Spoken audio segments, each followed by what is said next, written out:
Welcome to Love in Action, a podcast produced by the Social Justice Committee of the First United Methodist Church of Westfield, New Jersey. And joining us today is Reverend Dr. Samuel Arroyo. And Dr. Arroyo is the Latino Programs Coordinator for the Princeton Theological Seminary here in New Jersey. Thank you, Reverend Dr. Arroyo. And today this is part two of our discussion on immigration and how we as Methodists interact with our immigrant neighbors. We'll be discussing that today. And Dr. Arroyo, I would like to start out by asking you, can you share with us what first inspired you to become an advocate for immigrant rights? So, what inspired me to become an advocate? Uh, First of all, I see it as part of what it means to love God and love our neighbors, to love God and to love those who have been created in the image of God. Uh, my neighbor, it's something that is deeply rooted in my faith. Um, I also, in my day-to-day work with as a clergy person, I was a pastor here in Hightstown. I still live in Hightstown, and on my day-to-day interactions, working with people who come from different countries, um, I've seen their struggles. I've seen their struggles, and I've seen how sometimes it's difficult to just talk with some parents, for example, talking with helping their kids in school, advocating for them, trying to find food, trying to find resources for jobs, struggling for housing. So I myself was born in Puerto Rico, which means that from my birth, I have birthright citizenship, right? Puerto Rico is part of the United States, so we have our citizenships.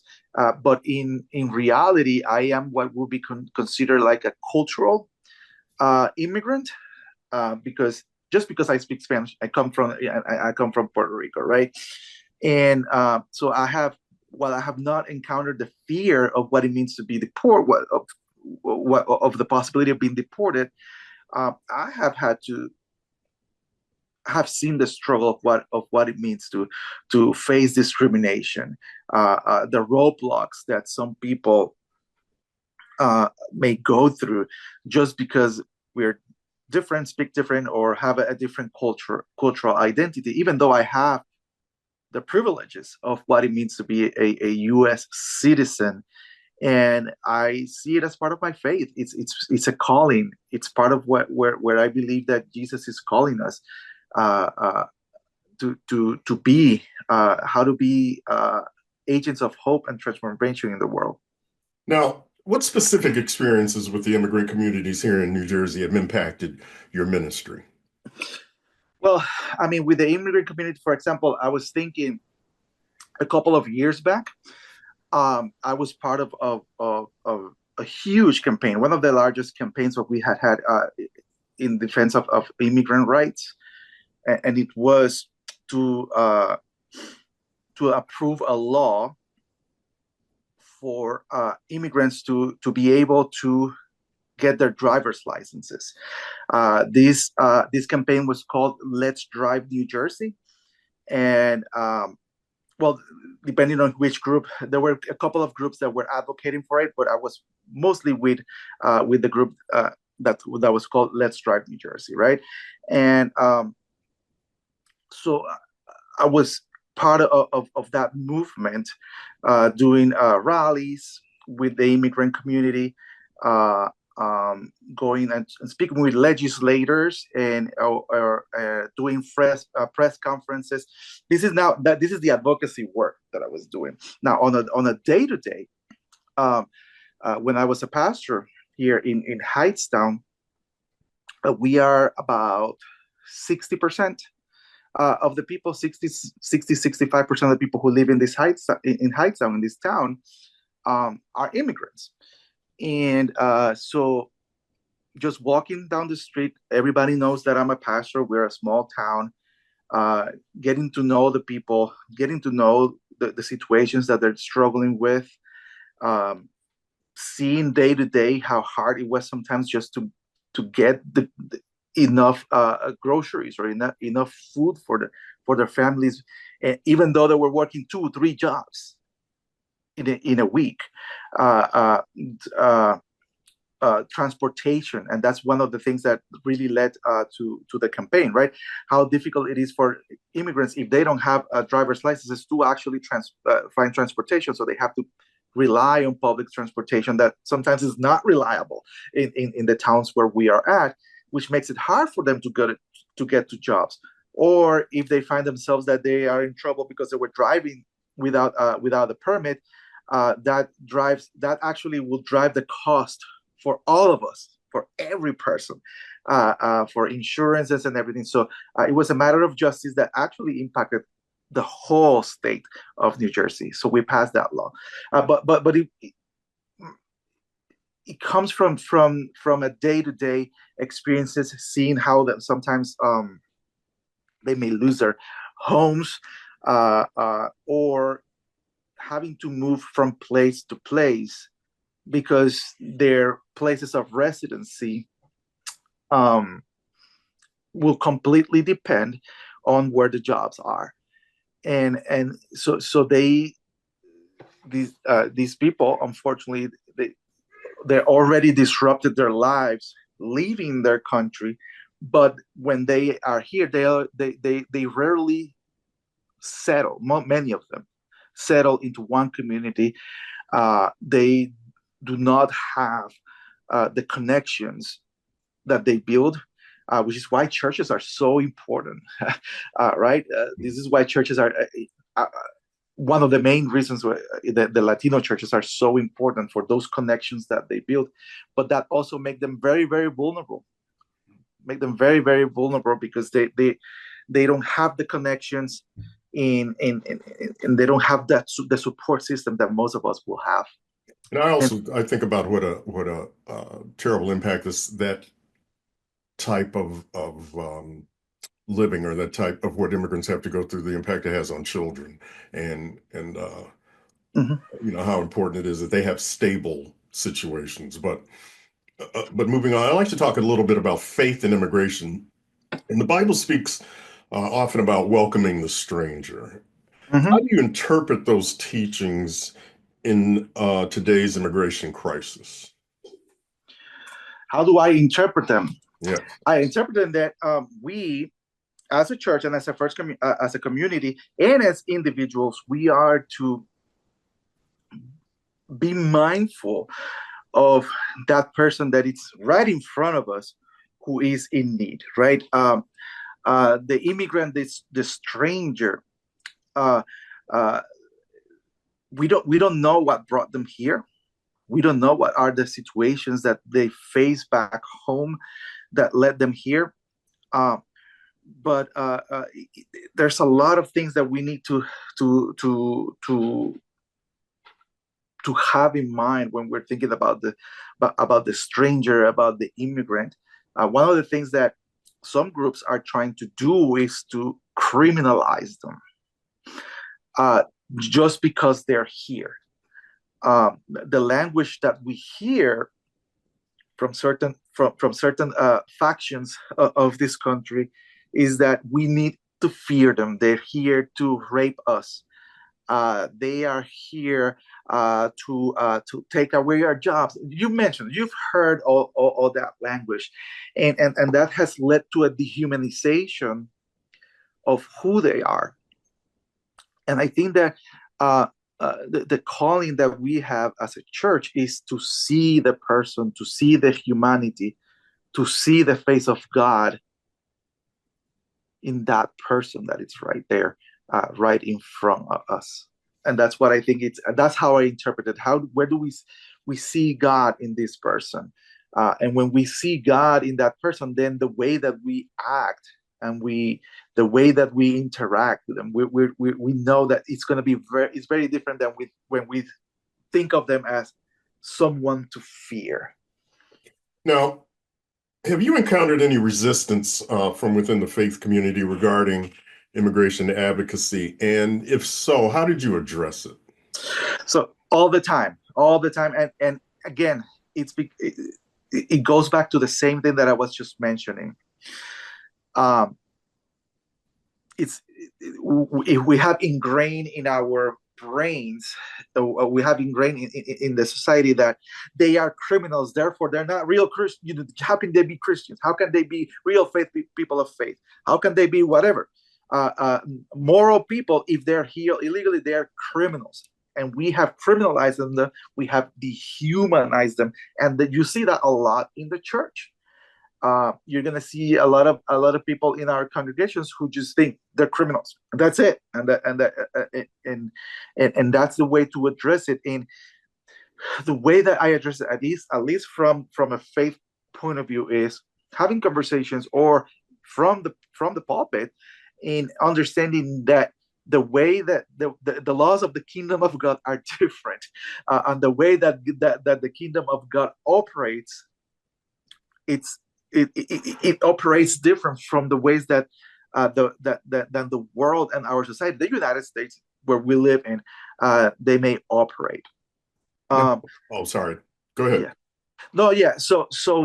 Thinking of that, and speaking with people, this is how I have conversations with them, talking about how Jesus spoke of welcoming the immigrant. Jesus not only speaks about welcoming the immigrant. Jesus says, "I am the immigrant," and rejecting the immigrant is rejecting Jesus himself, and that's Jesus, right? That's Jesus who said it. And then we also have Paul, right, who says when we are in the congregation, there's no Greek, no Jew, no immigrant, no slave. We are all the children of God. But also in the Old Testament, when we read the Old Testament, all throughout the history, if there is a topic that is constant from the beginning, is immigration. We are pretty much from the beginning, we have become immigrants. Just think about Adam and Eve. They are thrown out of the Garden of Eden, and they become immigrants from that moment in this land. From then on, if you believe that creation story, from then on, every person that has lived on earth is an immigrant. And then what we see constantly from Abraham is immigration patterns. The Israelites living in Egypt, and what we see throughout the whole history is a constant reminder of the law of God that says, "Remember that once you were an immigrant in Egypt." And what they were supposed to remember is that, remember how you were mistreated back then? Do not do the same to the to the immigrant that resides and it actually says in and it actually and I think we're going to talk a little bit later about the social principles of the Methodist Church, and we will go a little bit deeper on that. But um, uh, welcoming the immigrant goes beyond saying hi to them and say, "Hey, it was good that you're here." We need to see the whole picture, because the Bible also speaks about do not steal their wages. Mm. Do not steal their wages. And and and when you think about it, and sometimes and it becomes problematic. And I think that the people have a good intentions by saying this, but they're saying, "Hey, who's gonna collect your crops? Hey, who's gonna be the dishwashers here?" And they're like trying to counter argue the people who are anti-immigration. But what, do you want the immigrant here to be your cheap servants? Is that what you're saying? No. If we're welcoming the immigrants because we're really welcoming the immigrant, we're gonna fight also for the rights to have fair wages, to have access to health, access to education. It's very comprehensive, and I hear the people who say those things, but I also warn against that type of language, because sometimes we're talking about the immigrant and trying to defend and advocate for them.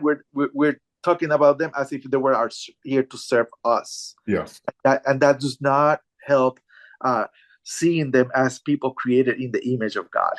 I'm so glad you brought that up. And as a layperson, I have to ask you this, as a layperson to a minister. how can one call themselves a Christian when they use terms like illegal aliens and they're here illegally? You put that on one side, that's the Christian saying that about our neighbors. On the other hand, our Constitution, which everybody loves to refer to, Mhm. very few people actually know what's in it, but our Constitution does not make a distinction between people in the country legally and people in the country undocumented. What the Mhm. Constitution says is the Constitution protects citizens and non-citizens. That's the language. Has nothing, so going back to my original question as a layperson, I've always, wanted to ask this question. How can someone call themselves a Christian and still Mhm. use those terms or still look at people that way? I don't know how to answer that question in an honest way. I do not know how to answer that question. I think a lot of it. So this goes to other aspects of like religious nationalism, issues of Christian nationalism, that which is something that it's these are trendy words right now, trendy topics, where people do not differentiate the culture and what it means what it means to be a Christian versus what it means to be a citizen of the United States, right? And like you mentioned, sometimes people don't even know what the Constitution. So do they really know what it means to be a citizen of the United States? But we have these cultural trends that people think are Christians that are not, right? Some people think that that defending the Constitution is a God-given right. For example, or defending certain laws, or some people may see that, for example, a person who is here undocumented, or is a person who's an immigrant, they are violating the law. Therefore, they are violating what America stands for. Therefore, they are not real people of God, because whatever they can make, whatever argument it is that they want to make, but it's just nonsense, in my opinion. And a lot of this has to do with people with, with this understanding that we think that America or the United States was founded as a Christian nation, which is not true. Um, or that Christianity is the culture, that it is what it means to be American, but what it means to be American, and and this type of these challenges, immigration, and in loving the neighbor, and any type of thing that kind of challenges that notion, right? And in how do you address that? Are they Christian? I mean, I think they're Christians who have been misguided. Okay. Uh, because I mean, there are things that maybe I also hold some beliefs that maybe is challenged. I'll be like, oh wow, I cannot believe I've been thinking this for many years now.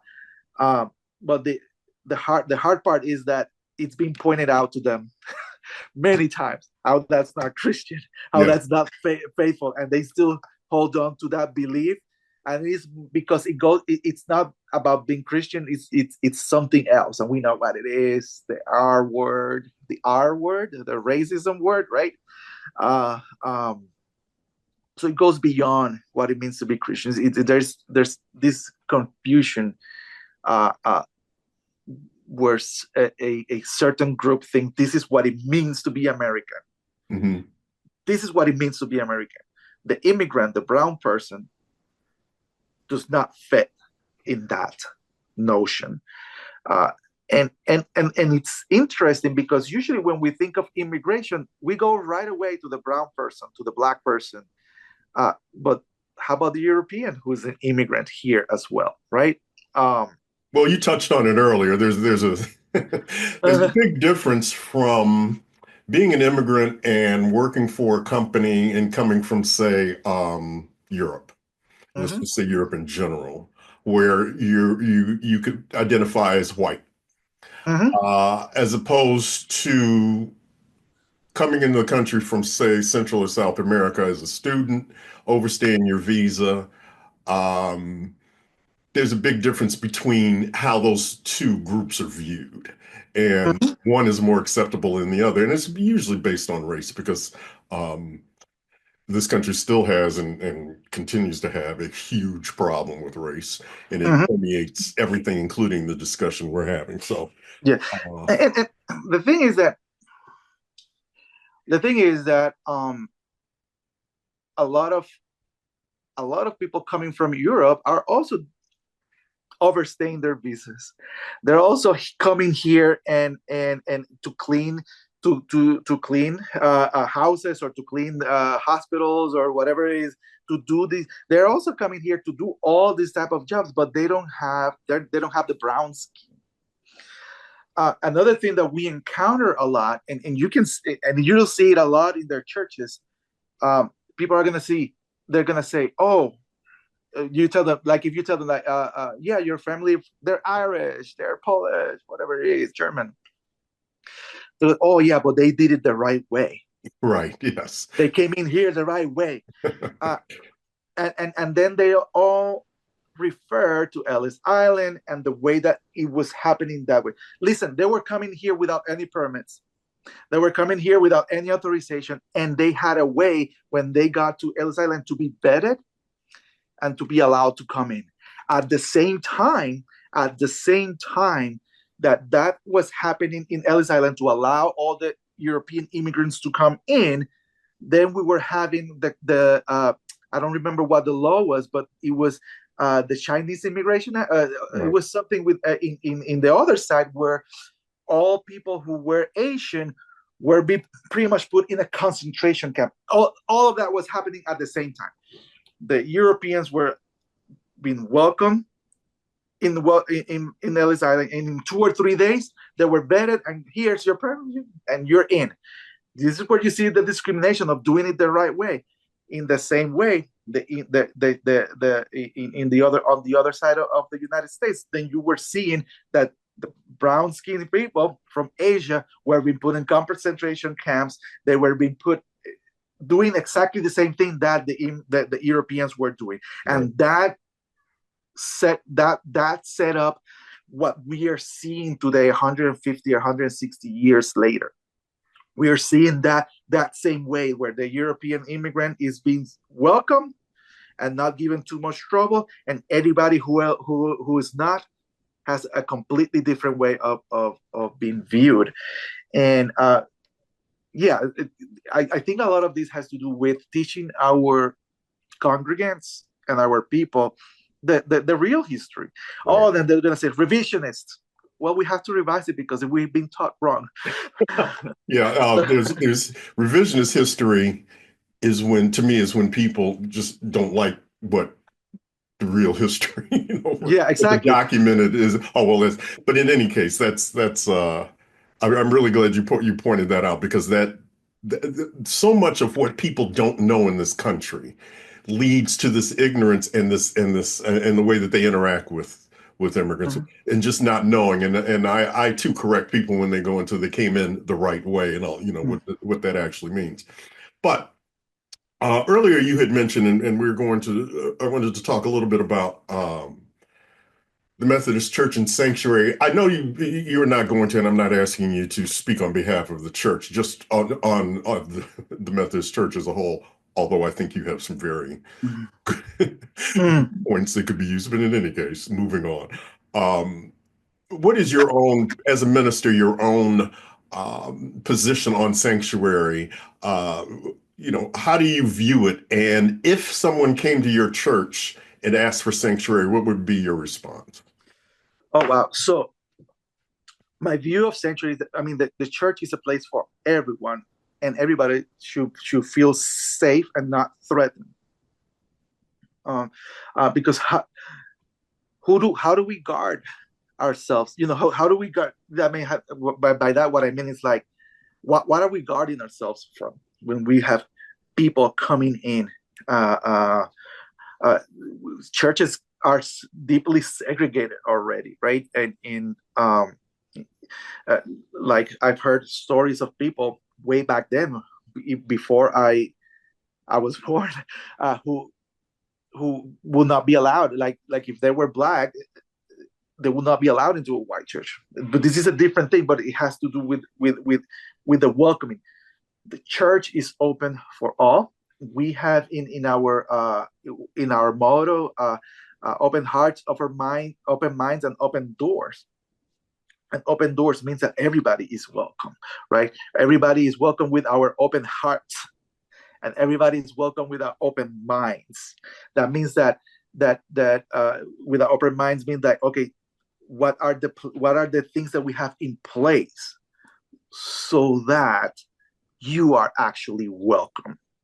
Open minds doesn't mean like, what does that mean? It means that we have thought through ways for you to really be welcome, safe, and protected in this space. That's what it means to have an open mind, right? And that will include everybody. Now, the process to be a sanctuary church, there are legal things that I am not. I'm not a professional about it, but churches can that they every church in the United Methodist Church can become a sanctuary church, but they need to speak with lawyers and with a conference on what that really means and what that entails and the ramifications of what that is.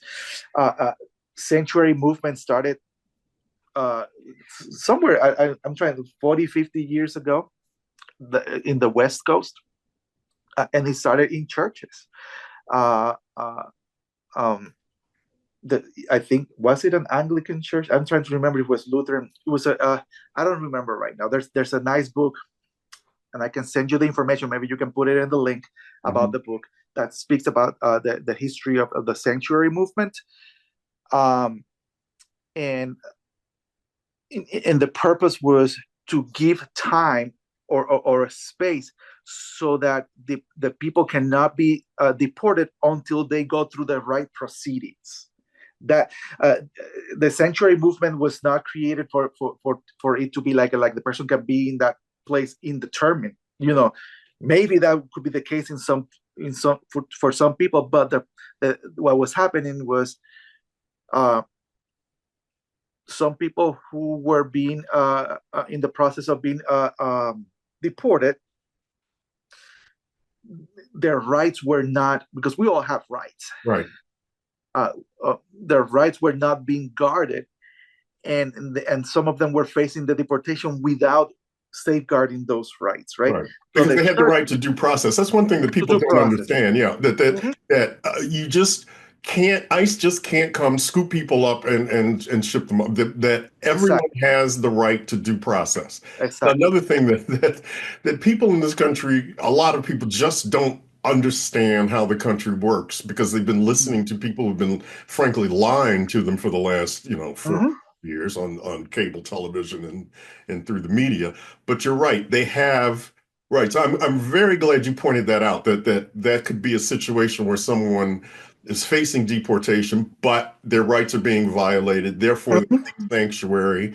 That's for lack of a better word, a temporary situation, but they're in sanctuary in a safe place until that legal situation gets resolved. So I'm very glad you pointed that out, that our church does support that type of sanctuary. So that person feels safe and welcome in that space until the due process, like you mentioned, happens. But for example, sanctuary cities may look all different. The way that my town became kind of like a type of sanctuary town, which is why we have so many immigrants here, is because the borough voted with the mayor that their police was not going to collaborate with ICE. So people, that was the idea.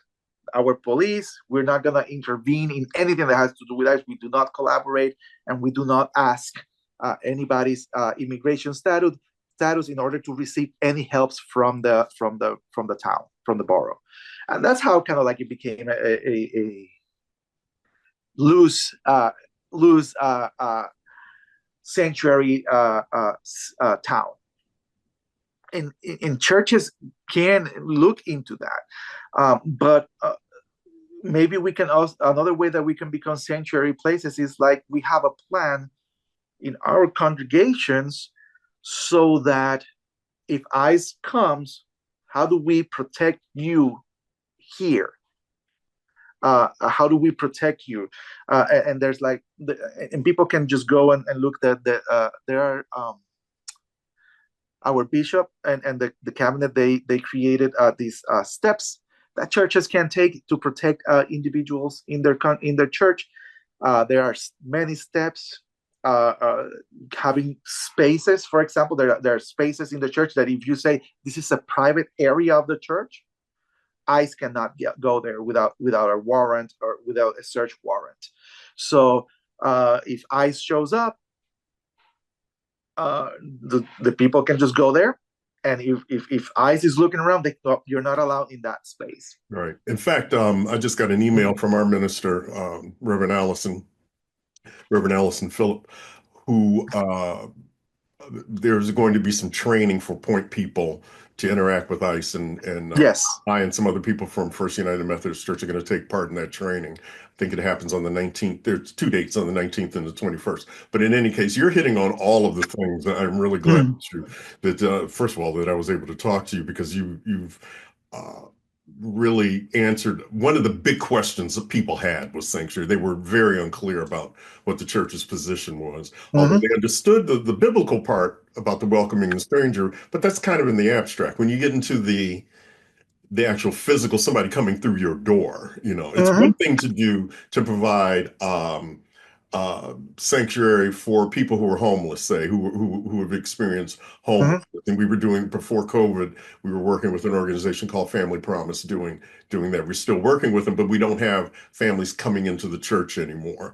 However, this is like the second phase of welcoming the stranger, or the faith part of welcoming the stranger, that could become very, very important.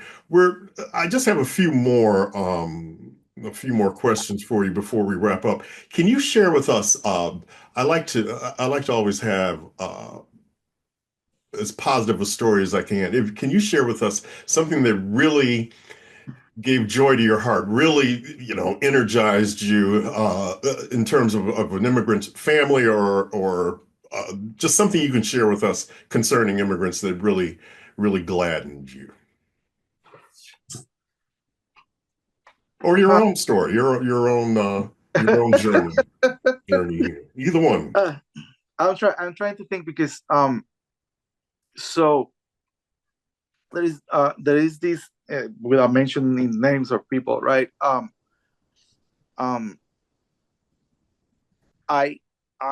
was working in a church in Trenton, and I was working. This was a Hispanic church before I was with the Methodist Church.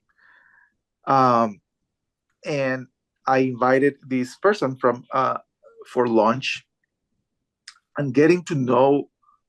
I was so ignorant, I realized, about what it means to be an immigrant, and who this immigrant population is. I was very new in New Jersey by then, just coming from Puerto Rico, right, and working in a church in Trenton. And so I invited him, and I started to hear his story, how he got here, and who he was back then. Here, people think see him as an immigrant who just do backyard work and that type of thing, or cleaning, depending on what job he had at the moment.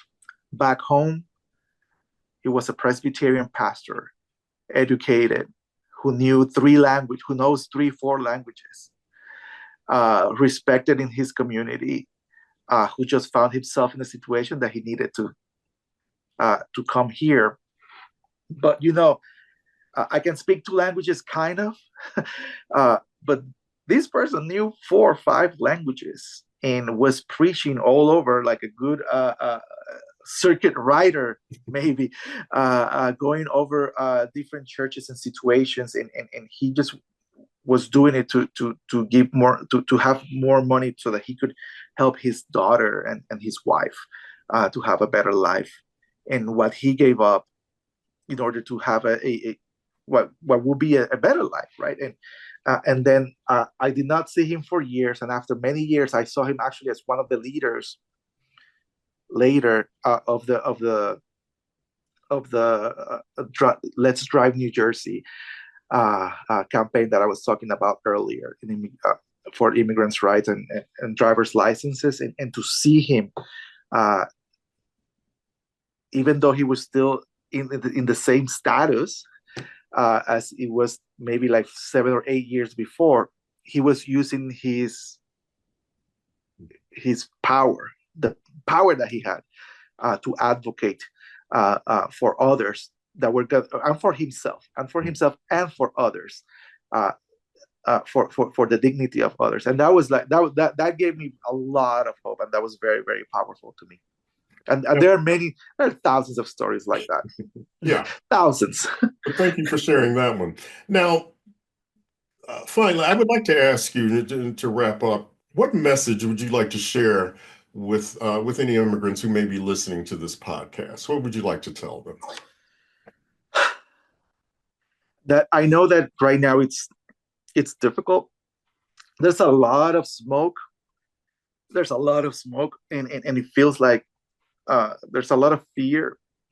And by smoke, I feel I say what I mean is like there seems to be a lot of things happening, but know that there are communities out there that are with you. That there are people who are advocating for the immigrants. That there are churches. We see a lot of the churches that are yelling loud in this pro-nationalist understanding of America, but there are also other churches that are really caring for the poor, for those who are in need, for the immigrant, and to have faith, to hold on, but to also to educate yourself. Try to find ways to know what your rights are. It's important for you to know that you have rights as a person, as a human being, as a person created in the image of God, and that there are people who will stand by your side and walk by you. So